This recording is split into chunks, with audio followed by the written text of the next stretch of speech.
Hello everybody and welcome back to this Unreal Engine Beginner's Guide. We've talked a lot about the basics and the code basics, and we learned about variables, but this time, let's have a little bit more fun and focus on the art. What kind of art? Well, static meshes. So, last time we made this door and we added some variables to it. However, we never really talked about the static mesh. What is a static mesh? Well, it's kind of two words crammed together. We have static, which meaning stationary or unmoving, and we have mesh, which is the planes that all come together to create a 3D object. If that didn't make sense, don't worry. Whenever we get into 3D a little bit more, it'll make a bit more sense. However, it's important we don't let the word static confuse us. Because if we go into our game here and we walk into these boxes, you'll see that, well, they're moving. They're not very static. Yes, they're not moving on their own, but they are moving, which kind of goes against what static means. Think of the word static as more of the mesh doesn't deform. What do I mean by that? Well, let's head over to Mixamo and I'll show you. If you don't know about Mixamo, I would definitely learn about it. Simply make an Adobe account and it's free to use.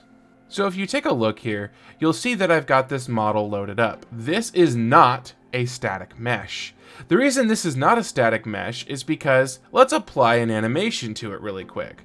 If you take a look at the mesh, you'll note by looking at the top of the hips, maybe up here around the chest area, you can see that the model has to rotate, it has to deform, it has to extend, it has to retract in order to get these motions. Let's take a look at this jumping down animation. Look how much the mesh has to bend and deform in order to accomplish the look of jumping off of something. However, if we look at our static mesh in game, yes, it moves, but it doesn't deform. So again, think of static mesh is not so much static, but a non-deforming mesh. So while Mixamo is a great place to get some 3D models and basic animations, let's go over to somewhere we can get some static meshes and learn how we can use them for our game. This is Sketchfab. Again, you'll need to make an account, so make sure you create one and log in. Here, you'll see all kinds of different models that we can use. Some of them are not static meshes, while some of them are. However, how do we go about choosing which ones we can use for our games, and how do we get them to work the way we want them to? Let's do something sort of basic. Up here in search for 3D models, let's type in gun and press enter. You'll be given a whole bunch of choices. Some of them cost money, some of them do not cost money. However, we need one that can be downloaded because we want to use it. So over here, make sure we click downloadable. Now, anything that you're seeing is downloadable, but it does not mean that it is free. For example, this nice looking gun right here might be something we want to use, but at the top right, you'll see there's a $sign. If you have the money, please, please, please, please, please support these amazing creators. However, for the sake of the tutorial, let's try to look for ones that do not have the $sign so we can use something for free. Let's look at a couple of different ones and compare them. First, I'm going to click on this gun incinerator. You can see that this thing is very well modeled, very high fidelity. The normal maps and texture resolutions are very large. However, there's something we need to consider. If you come down here, you'll see that under triangles, we have 60.9 thousand triangles and 33.1 thousand vertices. If you do not know what this means, do not panic. We will cover this eventually. Just know that this is a lot. If we were making a basic game, this would be a huge part of our memory and would slow down the performance of our game just to render this gun. Now, that's not to say it's not completely unusable and there aren't systems that would run this just fine, but while you're starting out, you need to look for stuff that has a little bit less triangles and vertices. Now let's take a look over here at the rockets gun. Again, this thing looks super badass and cool. You can see it even has an emissive color up here at the front, which gives it that nice glow effect. Looks really cool, but again, too many triangles, too many vertices. So how do we go about filtering this down to things that we might be a little bit more usable? Well, there's a couple keywords that we can use. For example, we can do low polygon and press enter, but you'll note that whenever it's low poly, they tend to have a specific look. You'll see like right here, this one's very low poly. It's mostly just a bunch of rectangles put together. Whereas some of the other ones are low poly, but because their texture maps are pretty high, they look really good. Let's click on this. This is a perfect example of something you might want to use for your game if it fits your art style. The triangles are way lower. We're talking 1/6 the amount of triangles as the other two guns, and the vertices is also very low. But you can see with the use of normal maps, which make it give it that bumpy look. So let me zoom in really quick. Let's take a look at this art. You see how it looks really bumpy? That actually isn't modeled into the gun. This is a flat surface, and the normal map pulls out and pushes in things completely by just using light. It's using lighting to demonstrate how deep or how high something is. It's an illusion. This is actually a flat surface. And that is how games get away with high performance while still looking really good. Now, as for polygons go, and when I say polygons, I essentially mean triangles. They're interconnected. But as for polygons go, this is still a rather high count, but it's way more manageable. And if you are going for a high fidelity game, it is something that you can absolutely use. However, there's more things to look at before we just grab this gun and start using it. The first thing we want to do is scroll down a little bit, and we're going to look at the licensing. Anytime you download an asset off of the internet, it is absolutely crucial that you check the licensing. It's usually CC followed by some numbers, but as you can see here, it's a little bit more specific. CC attribution, non-commercial. If you don't know what that means, I highly recommend you start looking up and understanding what the Creative Commons different attributes and licenses are. In this case, essentially, what it's telling us is we can download and use this low poly gun model, but we must give attribution to the creator, which is Vikash Tiwari. If I missaid that, I apologize. And we can't use it as a commercial product. As in, if we were going to make a game that we were going to then sell, we wouldn't be able to use this asset. But since we're just making a tutorial, we are able to download this as long as we give Vikash Tiwari a shout out and let people know that he created it, as I'm doing now.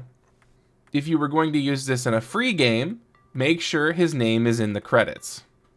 Let's download this and add it to our game. Click on Download 3D Model. You'll see that we're given all kinds of options. For now, we're going to go ahead and get the FBX format and hit download. In case you want to follow along and you're not on Sketchfab with me, I will link this down below. Once you have it downloaded, we're going to right click on it, and mine says extract files. However, yours might say something like unzip.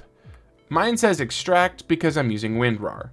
Let's go ahead and extract or unzip. You'll get another folder. Let's open it up. You'll see that we have source and textures. If we look at the source, this is the 3D model. If we hit back and look at the textures, this is the texture map for the model. Let's add this to the Unreal Engine and figure out how we put this all together. When you're in the Unreal Engine, go ahead and hit Control Space to open up your Explorer.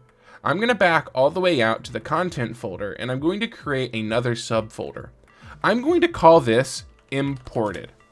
Basically, I make this folder for anything that needs attribution or anything that I didn't create. So that way I have a nice, easy location where I can say, hey, these are third-party assets. I need to remember that these need some sort of attribution or to let people know that I didn't make it. I'll open the imported folder and I'm going to create another subfolder, and we're going to call this Models. Open up Models, and then from your Explorer, go ahead and take the now unzipped low polygon model folder, and we're going to drag this in to our new imported models subfolder. You're going to get something that looks like this. For now, just go ahead and hit import all. Whoa, look at all the crazy stuff this just gave us.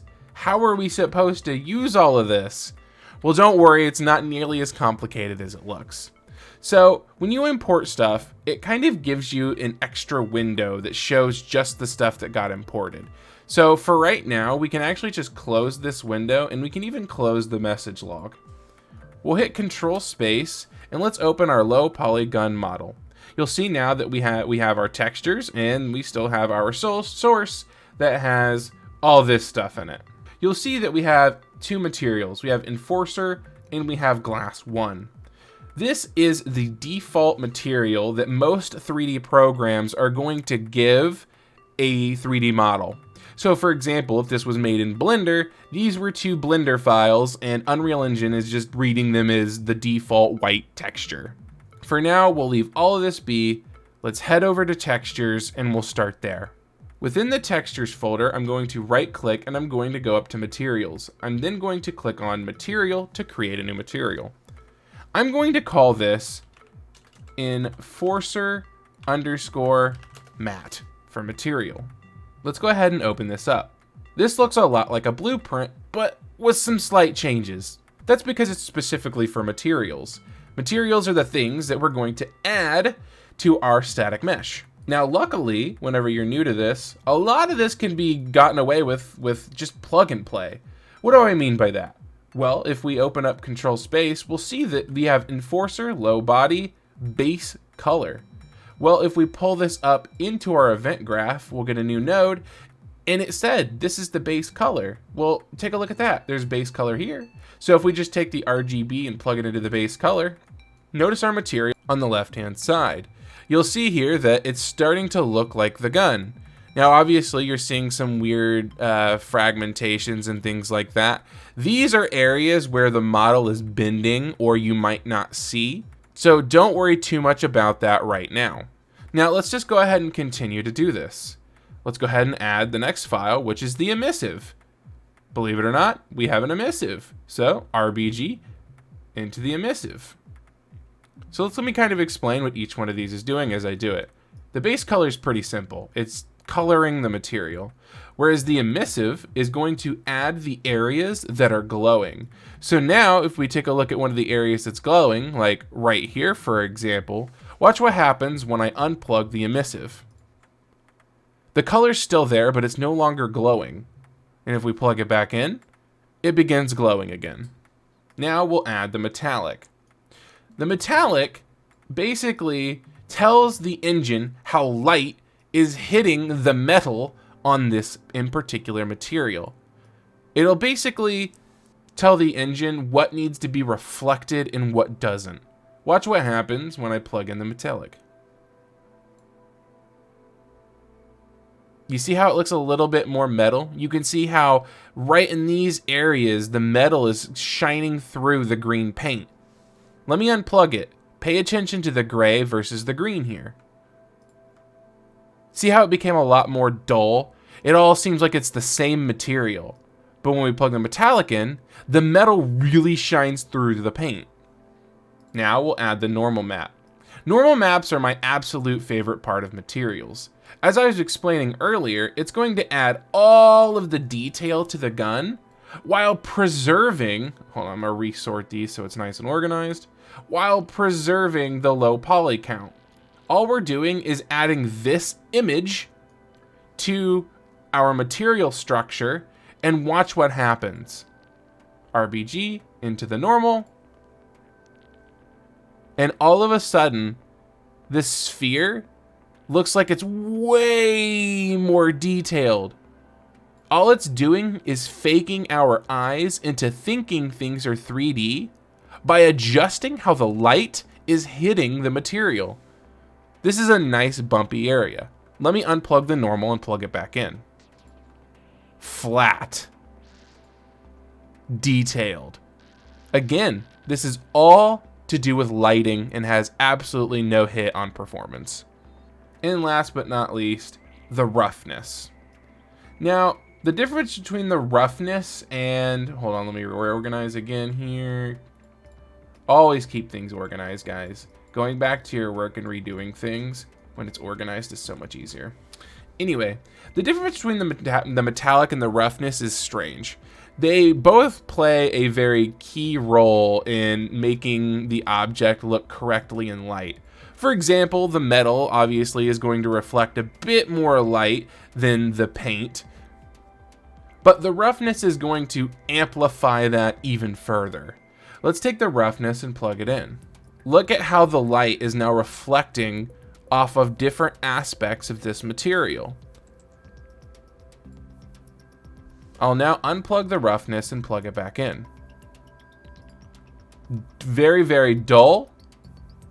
Very, very shiny. All of a sudden we can tell that this is made out of metal even more than we did before. And that's it. We've made our material for the static mesh simply by plugging and playing these 5 images into the material. Let's go ahead and hit save. Now we can close out of the enforcer mat. Now, a lot of static meshes are going to come with one singular model. I'm actually happy that this ended up being one of the more complicated ones, because a lot of the times you'll look at this and just be like, what am I supposed to do with all of that? Well, if you grab all of these at the exact same time and pull them out into the world, you'll see that together they work as one singular static mesh. Obviously it is very large and we're going to address that, but for now you can see that the data of the model being all connected is there. It just uploaded it into parts instead of all together. For example, I can probably just grab right here and pull up, and all of a sudden it starts to break down. There's actually a lot of good reasons and a lot of benefits to the model doing this, but because we are beginners, obviously we don't want to look too into that right the moment. For now, let's figure out how we can make this as simple as possible so we can use it and learn from it. To do that, what we're going to do is we're just going to go ahead, for the time being, is make a blueprint. So head to your blueprints folder and create a subfolder, and we're going to name it models. Within this folder, I'm going to create a blueprint, and it is going to be an actor. And we're just going to call this the enforcer underscore model. Double click on it.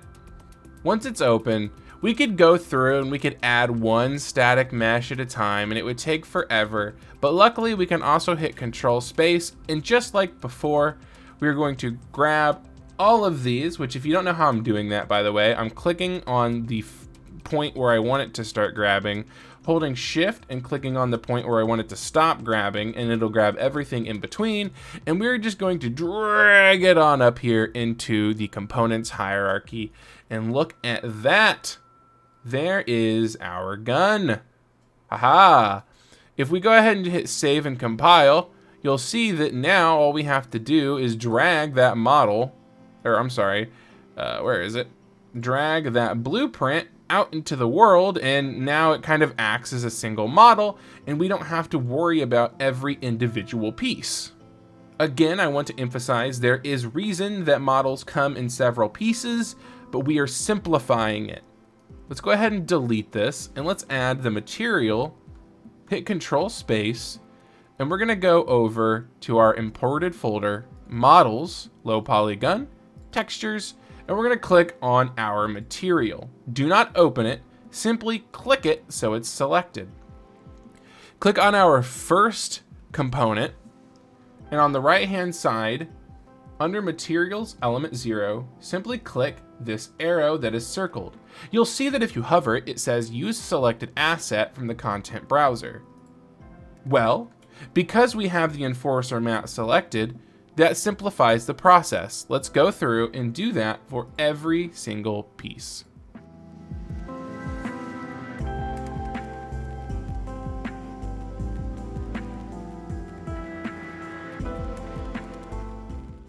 Once it's completed, you'll note that now we have this really nice high fidelity gun in our game.